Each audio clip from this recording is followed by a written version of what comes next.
Hello, students. I want to take this opportunity to talk about Chapter 4 of Anne-Marie Seward Barry's book, Visual Intelligence, Perception, Image, and Manipulation in Visual Communication. So in week 2, I think we looked at Chapter 2 of her book. And so what I've done is I've prepared a PowerPoint slideshow of what I think are some of the salient points she makes. And so what I will do now is narrate over those slides.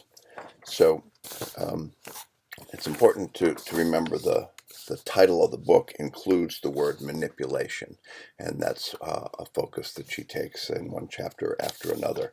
So in this chapter about videos, moving image, she's talking regularly about the technical aspects of video, how it differs from film, but then also the sociological aspects of how we ingest video, usually on a television screen in a home rather than in a movie theater.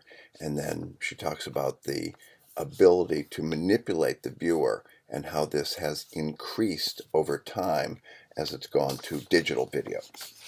So she begins by talking about the properties of the video image, how video is shaped and conventionalized by television.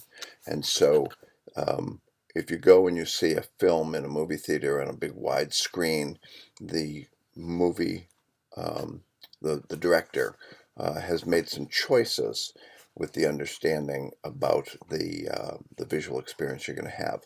And so in TV, if it's made for TV, then that producer, director, creator has also made some choices.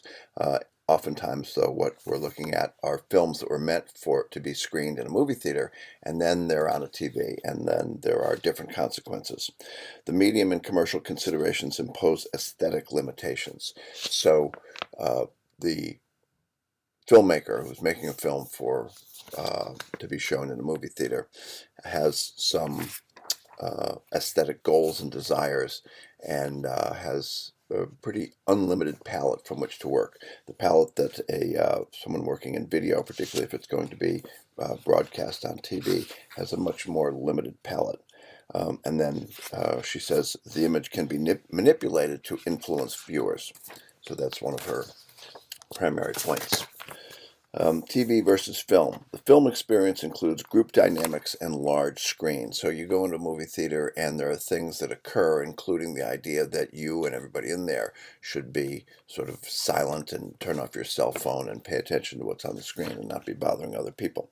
The TV experience is more casual, solitary, and susceptible to distractions. More highly targeted programming and more screens per home have made TV viewing, quote, more personalized. And Barry is writing in 1997, and she quotes Marshall McLuhan, who was predicting 30 years earlier the uniqueness and diversity to be fostered by TV. So Barry mentions McLuhan multiple times, and as I mentioned in the introduction to this week's work, the reception of Marshall McLuhan's work has sort of regained popularity as people have found that regardless of how wacky some of his statements might have sounded, much of what he predicted actually came true, so therefore he's worth going back and taking another look at. Barry talks about the marketing consequences of individual viewing. Instead of mass marketing television programs, current decisions are based on individual viewer demographics and psychographics. And now that word psychographic, you may recall from last week, that was one of the ways that Cambridge Analytica claims that it can influence people by creating a psychographic profile of the viewers, and it creates that profile from information that it got from Facebook, and it turns out much of the information they got in ways that were at least unethical, if not actually illegal. Exceptions to the highly segmented TV viewing that is the norm occurs when people gather in the wake of national triumphs or disasters. So I remember seeing one of the space shuttle disasters when it occurred, and a lot of other Americans were sort of glued to the television for a while. When the first Gulf War was launched, there was sort of everybody in the country was doing the same thing, but that's not the norm. the norm is for each of us to be doing very individual, separate things. As TV advanced from live broadcast to analog video to digital video, producers gained a vastly larger capacity for deception. So again, that's one of Barry's issues, that any producer of an image can make some choices, and those choices might be to get your attention, to direct your attention. But as this medium became digital, the ability to misdirect your attention or to deceive you increases. And the example she gives is that wonderful movie Forrest Gump, where through the special effects technology, people take Tom Hanks, who's playing the character of Forrest Gump, and put him into these old archival black and white videos with President Kennedy and President Johnson, and I think maybe he's there with Elvis. So the ability to deceive that can be done with digital video is quite remarkable. She then talks about Gestalt, closure, and McLuhan. The process by which we perceive television images is a manifestation of perceptual closure of Gestalt theory. So you recall one of the things that Gestalt theory does, or it talks about, is this effective closure. And the example that's given is the logo for the World Wildlife Foundation. And it's a logo that you have to fill in the image to make it to be a panda bear, and you automatically do it. And so TV, by virtue of the fact that there's actually a lot of blank lines there, you are filling in. And then the fact that it has this refresh rate, it's not just one image that's constantly available to your eyes. It's there and it's not there, it's there and it's not there. So we fill in the blank spaces using this sort of Gestalt closure. So then McLuhan based his theory of hot and cold media on Gestalt perceptual theory. So McLuhan's idea of hot and cold theory, or hot and cold media, is one that it's probably 50-50. Some people say, yeah, it makes sense, I know what you're talking about. Other people say, no, it doesn't make sense to me. So the idea that film is a hot medium, meaning that you go see a film in a movie theater and it is completely filled, so it completely takes your attention. And what that means is you don't have to do anything. You just sit there and you're sort of bathing in the image. And a cold medium like television is partially blank. There's a whole lot of empty spaces, and so you have to fill in the empty spaces. So it turns out this then becomes a more participatory experience. So not everybody buys this idea, but it is certainly worth giving some thought.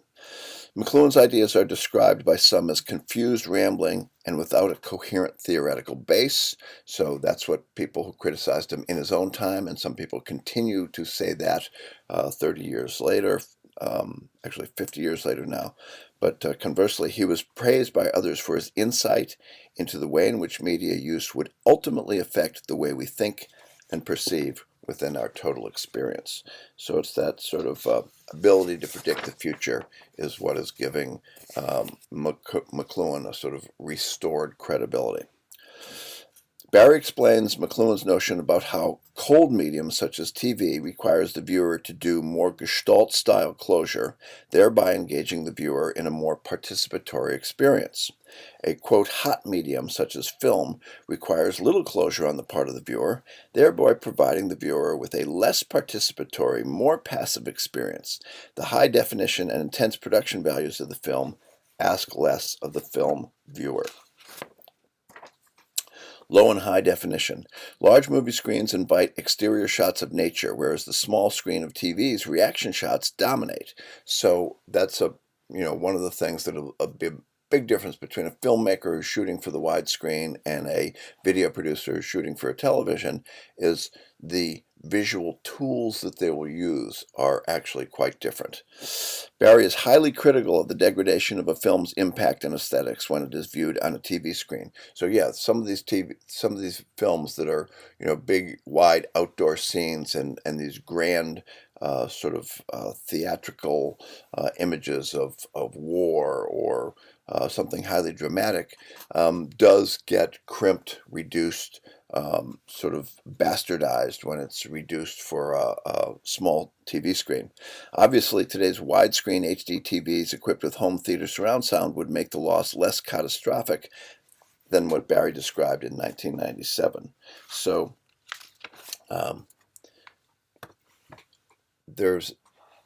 it's not as bad now as it once was, the degradation that a film experiences when viewed on a television set. But to some degree, there are still some major differences.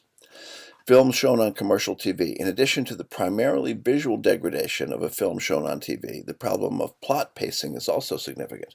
So you've got a 1 hour show, and if you made this drama not expecting to put commercials in it, you would pace it and you would have high points and low points. And it turns out, if then it is put on TV and they insert commercials at certain moments, that could possibly disrupt the plot narrative.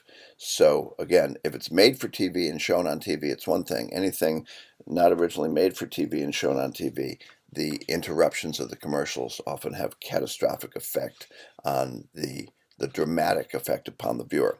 Furthermore, a TV is usually one piece of furniture in a room filled with a host of other potential distractions, and so Barry points to some research that shows if they observe what the viewers of TV are doing while watching TV, a lot of them aren't actually even looking at the screen while it's being broadcast.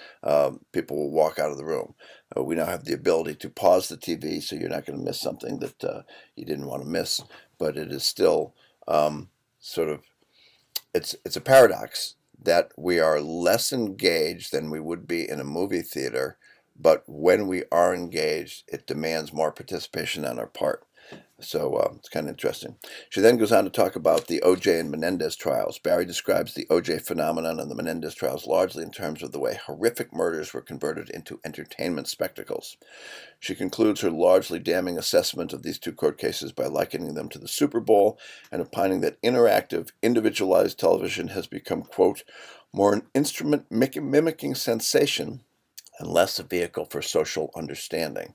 So Barry here is being sort of, the civics teacher who's saying the ideal thing that should have happened with the OJ trial would be that people would have understood how the court system works, and people would have taken seriously this sort of tragedy, these vicious murders, and taken seriously the social and political consequences of such a violent murder in our society. And instead it became a spectacle. Instead it became kind of like, the Colosseum and the gladiators.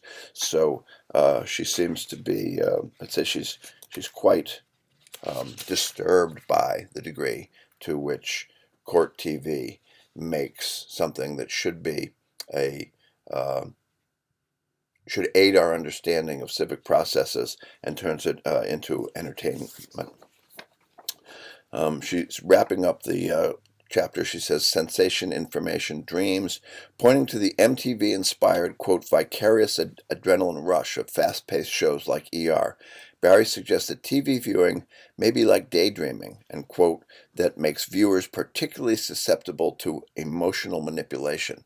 So she's back on the manipulation hobby horse, and indeed, if we are sort of lulled into a dream state while watching TV, and yet are highly participatory, where we are filling in the empty spaces, it could have a fairly hypnotic effect. She asks, quote, what if these television daydreams lead not to analysis, but to an acceptance of distorted images of reality? And so that's an open-ended question. Then she talks about manipulating TV images. TV, quote, like the photograph, carries with it a sense of authenticity and immediacy that no other media can match. The issue is not whether media are manipulative, but whether the manipulation is inherently tied to the aesthetic characteristics of the medium, or whether the media characteristics have been carefully orchestrated to achieve certain predictable but subliminal effects. So she would definitely say that there are aesthetic characteristics of the medium of television, and that's why you're going to get reaction shots rather than big, wide outdoor shots. But then the possibility that the media characteristics have been carefully orchestrated to achieve certain predictable but subliminal events. So imagine an important event like a presidential election, and so you have the two candidates debating on TV, and the fact that the videographers or the camera people could actually choose to make one participant in the debate look more credible and the other one to look less credible.